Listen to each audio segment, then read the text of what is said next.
वंदे मातरम। जय मातृभूमि, भारत माता की जय। साथियों, मातृभूमि सेवा संस्था जो निरंतर अपने अमर क्रांतिकारियों को याद करने का एक लक्ष्य लेकर दिन प्रतिदिन आगे बढ़ रही है, आज हमारे पास एक बार पुनः एक ऐसे महान क्रांतिकारी की स्मृतियां हैं, उनका यशोगान है, जिनका स्मरण मात्र ही शरीर में सिहरन उत्पन्न कर देता है। यदि बलिदान की बात की जाए तो हम कल्पना भी नहीं कर सकते हैं कि उन्होंने जो बलिदान का तरीका चुना, वीरता के इतिहास में यह तरीका भी दर्ज हो सकता है। जी हाँ, न तीर न तलवार, न ही शोणित की एक भी बूंद का गिरना, फिर भी सर्वोच्च बलिदान, न फांसी के फंदे पर लटके, सिर्फ एवं सिर्फ अपने आत्म संयम एवं 63 दिनों तक अपनी भूख पर विजयश्री प्राप्त कर हमारे इस महान क्रांतिकारी ने अंततः भारत की आज़ादी के लिए, अपने राष्ट्र के स्वर्णिम दिनों के लिए सर्वोच्च आहुति दी, अपने प्राणों का बलिदान दिया। ऐसे महान क्रांतिकारी का नाम होता है जतिन दा, जिन्हें हम जतिन नाथ दास के नाम से भी जानते हैं। इनका जन्म 27 अक्टूबर सन 1904 कलकत्ता में हुआ, एक बंगाली परिवार में। पिता का नाम बंकिम बिहारी दास एवं माता का नाम सुहासिनी देवी था। महज जब ये 9 वर्ष की उम्र के थे, इनकी माता का स्वर्गवास हो गया।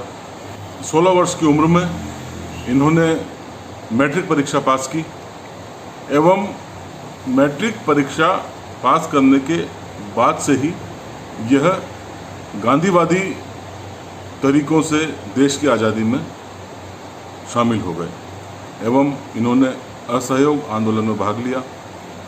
असहयोग आंदोलन में जब एक विदेशी वस्तुओं का बहिष्कार के समय एक कपड़े की दुकान पर इन्होंने धरना दिया तो इन्हें गिरफ्तार कर लिया गया एवं 6 माह इन्हें जेल में ही रहना पड़ा। जेल से ये बाहर निकले एवं एक बार पुनः इन्होंने अपने कॉलेज में जाने का निर्णय किया, क्योंकि अब तक चोरी चोरा की वजह से महात्मा गांधी असहयोग आंदोलन वापस ले चुके थे। जितने भी क्रांतिकारी मन वाले हमारे आज़ादी के योद्धा थे, उन सबको निराशा हुई। परिणाम स्वरूप इन्होंने अपनी पढ़ाई की तरफ रुख कर लिया, किंतु कॉलेज का पुनः रुख करना ही इनके जीवन में एक बड़ा परिवर्तन लेके आया एवं इन्होंने क्रांतिकारी गतिविधियों में सक्रियता से भाग लेना प्रारंभ कर दिया। इनके जीवन में एक महत्वपूर्ण मोड़ जब आया जब ये महान क्रांतिकारी सचिंद्र नाथ सान्याल से मिले। सचिंद्र नाथ सान्याल ने इन्हें HRA की सदस्यता ग्रहण कराई। इसी संगठन में रहते हुए इन्होंने बम बनाने का प्रशिक्षण लिया। आगे चलकर जब भगत सिंह और बटुकेश्वर दत्त ने असेंबली में बम डाला, उस बम का निर्माण भी जतिन दा ने ही किया था। इतना महत्वपूर्ण योगदान। HRA में इनकी सक्रियता इतनी ज़्यादा बढ़ती गई, बहुत ही कम समय में इन्होंने बहुत बड़ा मुकाम हासिल कर लिया। 1925 में इन्हें दक्षिणेश्वर बम कांड एवं काकोरी कांड की वजह से गिरफ्तार कर लिया गया, लेकिन प्रमाण नहीं थे, अतः इन्हें रिहा कर दिया गया, नज़रबंद रखा गया। किंतु गिरफ्तारी के दिनों में जब इन्होंने अव्यवस्थाएं देखी जेल में, तब इन्होंने 21 दिनों की भूख हड़ताल की। अंततः जब इनकी तबीयत बहुत ज़्यादा बिगड़ने लगी तो इन्हें मजबूरी में रिहा करना पड़ा। यही अनुभव 21 दिन के भूख हड़ताल के आगे चलकर इन्हें दधीची का अवतार बना पाए, क्योंकि इन्हीं अनुभवों के आधार पर ये 63 दिन की भूख हड़ताल के बाद अपना सर्वोच्च बलिदान दे पाए। बहरहाल वह महत्वपूर्ण समय आया, लाहौर षड्यंत्र केस, जिसकी वजह से ये जेल पहुँचे। 1928 में ये कांग्रेस सेवा दल में नेताजी के सहायक के रूप में रहे। यहीं इनकी मुलाकात भगत सिंह से हुई भगत सिंह ने इनसे अनुरोध किया, क्योंकि ये बम बनाने में पारंगत थे, कि आप आगरा आइए। भगत सिंह के अनुरोध पर ये आगरा गए एवं 8 अप्रैल 1929 जो बटुकेश्वर दत्त एवं भगत सिंह ने सेंट्रल असेंबली में बम डाला था, यहीं पर उन्होंने उस बम का निर्माण किया। परिणाम स्वरूप घटनाक्रम आप सभी को पता है, असेंबली में बम डाला गया। इन्हें 14 जून 1929 में गिरफ्तार कर लिया गया। यहाँ पर इन्होंने देखा कि क्रांतिकारियों के साथ वो व्यवहार नहीं किया जा रहा जो अन्य राजबंदियों के साथ किया जाता है। ये बहुत ज़्यादा व्यथित हुए। इनके साथियों ने जेल में ही भूख हड़ताल प्रारंभ कर दी। प्रारंभ में इन्होंने भूख हड़ताल में भाग नहीं लिया, क्योंकि इनका यही मानना था यदि ये भूख हड़ताल में उतरते हैं तो परिणाम सिर्फ 2 ही होंगे, या तो सफलता या मौत।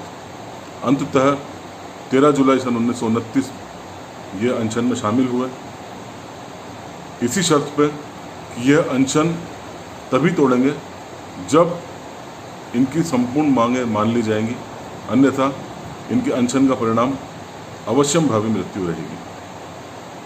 अंततः 63 दिन की एक लंबी भूख हड़ताल रही।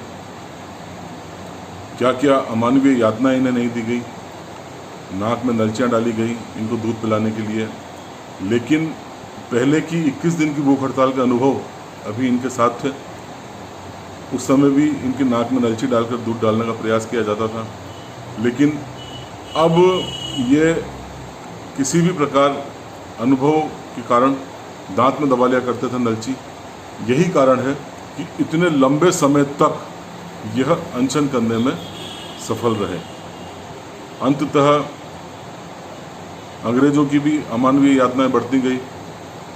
नलची से दूध डालना, बर्बर प्रयास, कई बार दूध फेफड़ों में चला जाता था। अंततः जतिन दा को निमोनिया हो गया एवं 13 सितंबर तक आते आते ये सिर्फ एक जीर्ण शीर्ण काया थे। एक इतिहास बनना था इस दिन। 13 सितंबर 1929 को जतिन दा का देहांत हुआ। जतिन दा का बलिदान संपूर्ण भारतीय जनमानस को उद्वेलित करने वाला था, क्योंकि एक ऐसा बलिदान जो प्रथम दिन से लेकर 63 दिन तक समूचा देश की नज़र जतिन दास पर थी। अंततः जब निश्चित हो गया कि अंग्रेज मांग नहीं मानेंगे और ये निश्चित हो गया कि बिना मांग माने जतिन दास भूख हड़ताल नहीं तोड़ेंगे, ये लगने लग गया था कि अंत निश्चित है। खैर, जतिन दा को लाहौर से कलकत्ता ले जाने का वो ट्रेन के दृश्य हों, जब एक एक स्टेशन पर कदम रखने की जगह नहीं थी। इनके भाई किरण चंद्र दास इन्हें ट्रेन से लेकर गए। स्वयं दुर्गा भाभी ने नेतृत्व किया। जब ट्रेन कलकत्ता पहुंची तो नेताजी सुभाष चंद्र बोस ने इन्हें दधीची का अवतार कहा। एवं आप कल्पना कीजिए, किसी भी व्यक्ति की लोकप्रियता का अंदाज़ा लगाइए। ये हमारे वर्तमान पर करारा तमाचा है कि आज यदि हम 10 लोगों से भी जतिन दा के बारे में पूछें तो मैं दावे के साथ कह सकता हूँ 8 या 9 लोग यही कहेंगे कि कौन जतिन दास। लेकिन जतिन दास, उस दौर में जतिन दा कितने लोकप्रिय थे, इसका अंदाज़ा इसी बात से लगाया जा सकता है।